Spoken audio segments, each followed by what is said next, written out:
సనాతన ధర్మం అంటే ఈ మనిషికి తెలుసా? ఫస్ట్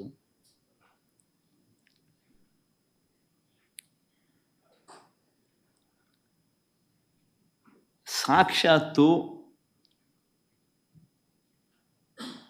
నువ్వు ఆ కూటమిలో ఉన్నావు. సాక్షాత్తు చంద్రబాబు నాయుడు నీ కళ్ళ ఎదుటే ఈ తప్పు చేసినాడు.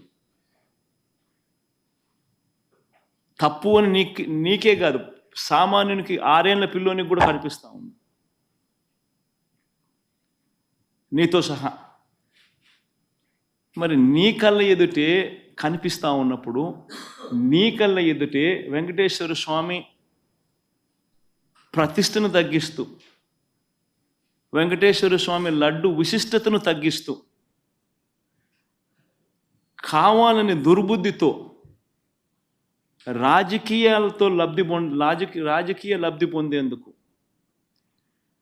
ఇన్ని కోట్ల మంది వెంకటేశ్వర స్వామి భక్తుల మనసుల్లో ఒక అనుమానం క్రియేట్ చేయడం, దానివల్ల అపవిత్రత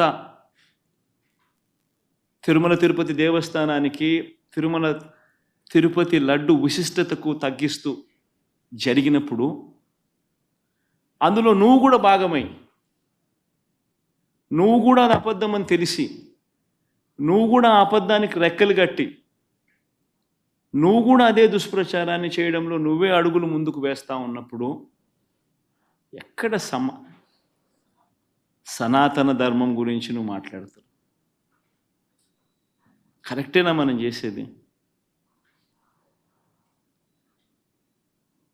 ఏదైనా కానీ తప్పు చేసినప్పుడు ఆ తప్పును మనం ఎత్తి చూపలేకపోతే, ఆ తప్పును గుడ్డిగా సమర్థించడం మొదలుపెడితే, అందులో దేవుని విషయంలో సనాతన ధర్మం అని చెప్పి మనం చెప్పుకోవడం ఎంత మటుకు ధర్మం?